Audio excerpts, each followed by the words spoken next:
In Maine, the number of babies born drug dependent changed dramatically from 2009 through 2014.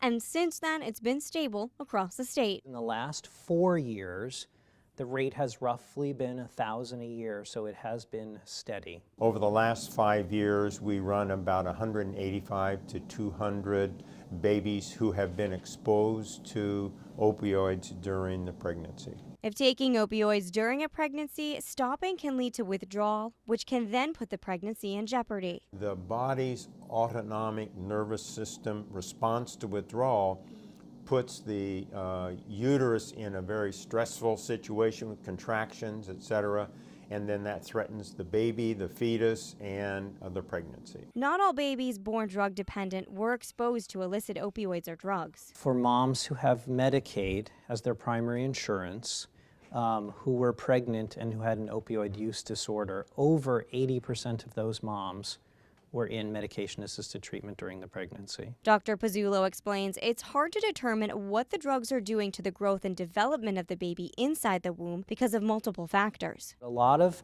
moms who are using opioids during pregnancy may also use other substances. I think the NIH is taking a look at long-term studies to see how these babies are doing.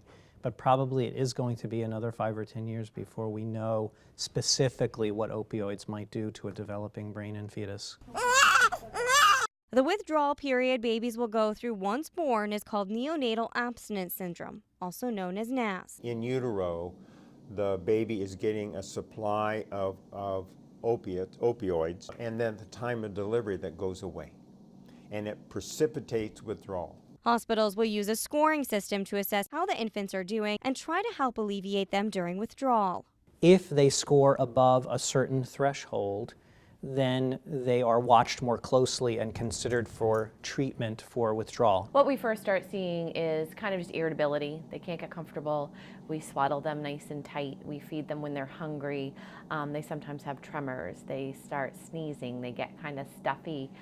Their cry sometimes is a little higher pitched. Now, how long the babies go through withdrawal depends on what type of opioid the mother was taking. For some babies, it can take a few weeks, and for others, it can take several months. A controlled medication-assisted treatment is certainly going to be safer for mom and baby than just an illicit substance at different strengths and amounts and frequencies. In the second part of this series, we take a look at the big picture.